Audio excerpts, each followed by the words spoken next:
నమస్తే సాయిరామ్. సమర్థ సద్గురు సాయినాథ్ మహారాజ్కి జై. మన సాయి భక్తులందరికీ నమస్తే అండి. అందరూ ఎలా ఉన్నారు, ఏం చేస్తున్నారు? ఈరోజు వీడియోలోకి వెళ్లే ముందు బాబాగారు ఆశీస్సులు మీ అందరికీ దొరకాలని మనస్ఫూర్తిగా కోరుకుంటున్నాను. ఇంకా ఈరోజు బాబా ఏమంటున్నారు అనంటే, బిడ్డ, ఈ రోజుతో నీ వాళ్ళ సమస్య ఏదైతే ఉందో, వాళ్ళ కోసం నువ్వు ఏదైతే పరితపిస్తున్నావో వాళ్ళ సమస్య తీరడానికి నీకు ఒక మాట అనేది తెలియజేస్తాను బిడ్డ. అది ఖచ్చితంగా పూర్తిగా విను అని ఒక మాటని, అంటే ఒక పరిహారాన్ని మనకు తెలియచేస్తున్నారండి. ఈ ఒక్క ముడిపు అనేది వాళ్ళని తలుచుకొని ఆ ముడిపులో ఒక ముఖ్యమైన వస్తువుని కూడా వేసి ఎలా నా ముందు పెట్టాలి అనే ఒక విషయాన్ని బాబా తెలియచేస్తున్నారు. ఇది నిజంగా నాకు గుడిలో, బాబాగారి గుడిలో తెలియజేసిన ఒక పరిహారం అండి. నిజంగా ఇలా చేసి చూడండి ఫ్రెండ్స్. మీకోసం, అంటే మీ వాళ్ళ కోసం, మీ హస్బెండ్ గురించి కానివ్వండి, లేదంటే అమ్మా నాన్న గురించి కానివ్వండి, అక్క చెల్లెళ్ళ గురించి కానివ్వండి, వాళ్ళ గురించి మనం ఆలోచిస్తూ ఉంటాం. అంటే మన పిల్లలు బయట ఎవరన్నా చదువుకునే పిల్లలు బయట ఊర్లలో ఉంటూ ఉంటారు. వాళ్ళ కోసమైనా సరే, వాళ్ళ మ్యారేజ్ కోసమో, లేదంటే వాళ్ళ లైఫ్ బాగోవాలని కూడా తల్లిదండ్రులైనా సరే ఈ పరిహారాన్ని చేయొచ్చండి. ఇంక ఈ పరిహారాన్ని ఎలా చేయాలి అనేది ఈరోజు వీడియోలో పూర్తిగా తెలుసుకుందాము. వీడియోని పూర్తిగా చూడండి ఫ్రెండ్స్, ఎక్కడ కూడా మిస్ అవ్వకండి. ఇంకా వీడియో నచ్చిన వాళ్ళు మీ ఫ్రెండ్స్ అందరికీ కూడా షేర్ చేయండి. వాళ్ళు కూడా చేసి మంచి ప్రయోజనాన్ని పొందాలని మనందరము ఆశిద్దాం. ఇంకా వీడియోలోకి వెళ్దామండి. ఈ రోజుతో నీ వాళ్ళ సమస్య తీరడానికి ఒక ముడిపు అనేది కట్టమని తెలియజేస్తున్నారు. ఎందుకనంటే ఈరోజు అమావాస్య అండి, చాలా మంచి రోజు. మనం మామూలుగానే బాబాగారిని తలుచుకొని ఒక గురువారం నాడు మనం ఎప్పుడు కూడా పూజలు చేస్తూ ఉంటాం. సాయి దివ్య పూజ చేస్తూ ఉంటాం, ప్రతి గురువారం చేస్తూ ఉంటాం, ఎన్ని వారాలని మొక్కుకొని చేస్తూ ఉంటాం. అంతకంటే శక్తివంతమైన రోజు అండి ఈరోజు. నిజంగా ఎన్నో వారాల సాయి దివ్య పూజకి సమానమండి ఈ అమావాస్య అనేది. అందువల్ల ఈ అమావాస్య రోజున మీ వాళ్ళ కోసం కానీ, మీ గురించి కానీ, ఎవరైతే కనుక చాలామంది అండి, అక్క నాకు మ్యారేజ్ అయిపోయింది, నేను మా అమ్మ వాళ్ళ గురించి చేయొచ్చా అంటే చేయొచ్చండి. అంతటితో మన మ్యారేజ్ అయిపోయినంత మాత్రాన మన తల్లిదండ్రుల గురించి ఆలోచించకుండా ఉంటామా? మన తోడబుట్టిన వాళ్ళ గురించి ఆలోచించకుండా ఉంటామా?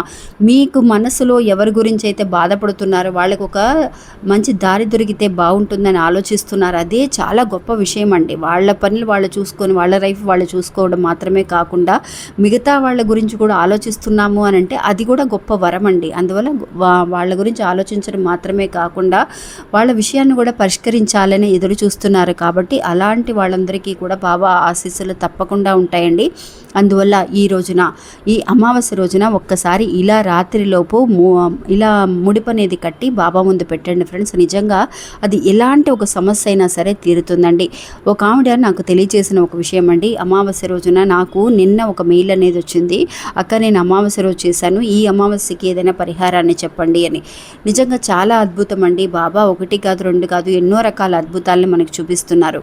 సాధారణంగా అండి బాబా దగ్గర మనం ఎప్పుడు కూడా ముడుపు కడుతూ ఉంటాం. అది కూడా ఎలా కడుతూ ఉంటాము, ఆవిడ నాకేం తెలియజేసింది అనేది కూడా తెలియజేస్తాను. ఇంకా మనం ఎప్పుడు కూడా ఒక పసుపు క్లాత్ అనేది తీసుకుంటామండి. పసుపు క్లాత్ లేకపోతే వైట్ కలర్ క్లాత్ ఉన్నా కూడా అది మన పసుపులో తడిపోయినా సరే కొంచెం ఆరబెడితే మనకి పసుపు క్లాత్ లాగా అయిపోతుంది. ఆ పసుపు క్లాత్ని తీసుకొని మనం ఒక 11 రూపాయలను పెట్టి మనం ముడిపు కడుతూ ఉంటాం బాబా దగ్గర. ఈరోజు ఏం చేస్తారు అంటే, ఈ అమావాస్య రోజున అందులో పెట్టవలసిన ఒక ముఖ్యమైన ఒక వస్తువు అనేది ఉందండి.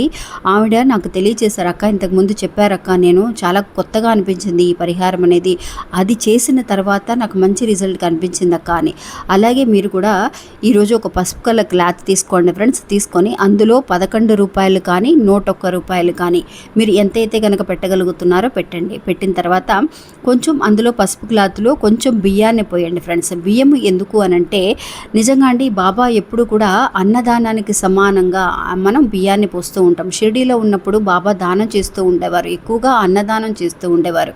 అందువల్ల బియ్యము అనంటే మనం దానానికి అన్నపూర్ణ స్వరూపం కాబట్టి కొంచెం ఒక గుప్పెడు బియ్యాన్ని వేసి అందులో కొంచెం పసుపు కుంకుమని వేసి లక్ష్మీ కటాక్షాన్ని పెంపొందించాలి అని కోరుతూ ఒక పసుపు కుంకాన్ని వేసి ఆ తర్వాత 101 రూపాయలు కానీ, లేదంటే 11 రూపాయలు కానీ పెట్టండి. ఎందుకు 101 రూపాయలు 11 రూపాయలు అని అంటున్నాము అనేది కూడా మనం ఒక విషయం తెలియజేస్తానండి. 11 అంటే మనకి 1 కలిపితే 2 వస్తుందండి. 2 అనేది బాబాకి చాలా గొప్ప విషయం అండి. అంటే శ్రద్ధ, సబూరి అనే మాటలు, ఆ 2 మాటలు మాటలు బాబా మన జీవితంలోకి తీసుకొచ్చారండి.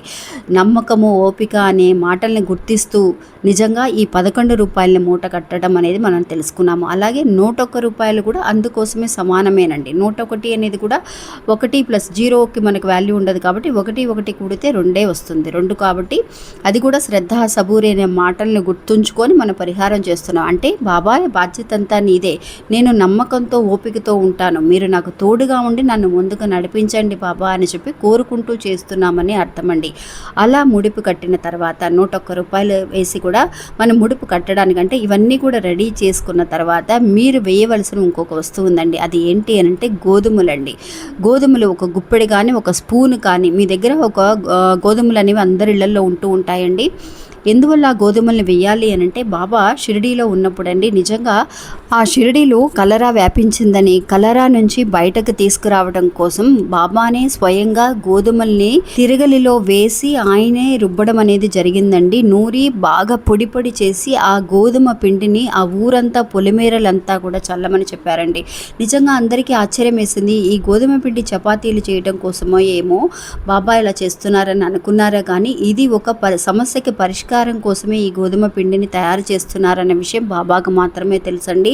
అలాంటి గోధుమల విషయాన్ని బాబా మనకి తెలియజేశారు. అందువల్ల మీరు ఎలాంటి ఒక సమస్యతో ఉన్నా, ఎలాంటి ఒక కష్టం ఉన్నా కూడా ఈ గోధుమలు మనకి చాలా వరకు కూడా ఉపయోగపడతాయండి. గోధుమలు ఉన్నా వేయచ్చు, లేదంటే మీరు ఒక గోధుమ పిండి ఉన్నా కూడా ఆ ముడిపులో కట్టేటప్పుడు ఒక స్పూన్ వేసి ఆ 11 రూపాయలు కానీ 101 రూపాయలు కానీ వేసి ముడిపు కట్టండి ఫ్రెండ్స్. ఇలా పసుపు క్లాత్ తీసుకున్న తర్వాత ఒక పసుపు దారంతో, పసుపు దారం అనేది ఉన్నా సరే లేదంటే ఒక తెలుపు రంగు దారానికి పసుపు రాసైనా సరే ముడి వేసేసి బాబా దగ్గర ఈరోజు పెట్టండి ఫ్రెండ్స్. ఏ కోరిక కోసం చేస్తున్నారనేది చక్కగా మనసు విప్పి ఒక 10 నిమిషాలు బాబా దగ్గర కూర్చొని మీరు మాట్లాడండి ఫ్రెండ్స్. మాట్లాడిన తర్వాత అంటే మీ అబ్బాయి పెళ్లి కోసం చేస్తున్నారా, లేదంటే మీకోసం మీకు హెల్త్ కోసం చేస్తున్నారా. గోధుమ పిండి వేసాం కాబట్టి నిజంగా హెల్త్ పరంగా కూడా చాలా మంచి విషయం అండి.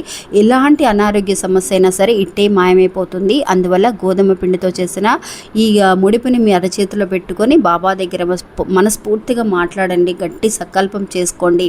ఆ తర్వాత మీరు ఎప్పుడైతే కనుక మీకు ఈ సమస్య తీరుతుందో అప్పుడు అది తీసుకొచ్చి బాబా ఉండిలో వేస్తానని మొక్కుకోండి ఫ్రెండ్స్.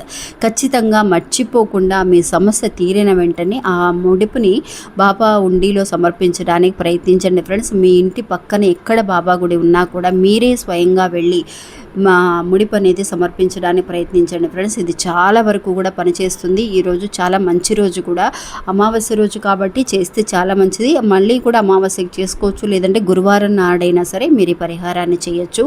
ఇలా పసుపు క్లాత్తో ముడిపు కట్టడం అనేది చాలా శ్రేయస్కరం. ఎవ్వరూ కూడా మర్చిపోకండి. మీ ఫ్రెండ్స్ అందరికీ కూడా షేర్ చేయండి. ఇంకా ఇది అండి ఈరోజు మన వీడియో. ఈ వీడియో కూడా మీకు ఒక నమ్మకాన్ని, ధైర్యాన్ని ఇస్తుందని అనుకుంటున్నానండి. ఇంకా కూడా మీ ఫ్రెండ్స్ అందరికీ కూడా షేర్ చేయండి ఫ్రెండ్స్. చాలామంది ఈ విషయం తెలియని వాళ్ళు ఉంటారు. ఇంకా మన ఛానల్ని సబ్స్క్రైబ్ చేసుకొని వాళ్ళు ఎవరైనా ఉంటే కనుక సబ్స్క్రైబ్ చేసుకొని ఒక లైక్ చేయండి ఫ్రెండ్స్. కింద హైప్ అనే పాయింట్స్ వస్తాయి, అవి కూడా ఇచ్చారు అని అంటే మరికొంతమందికి మన వీడియోస్ వెళ్ళి షేర్ అవ్వడానికి అవకాశం ఉంటుంది. నమస్తే, సాయిరామ్.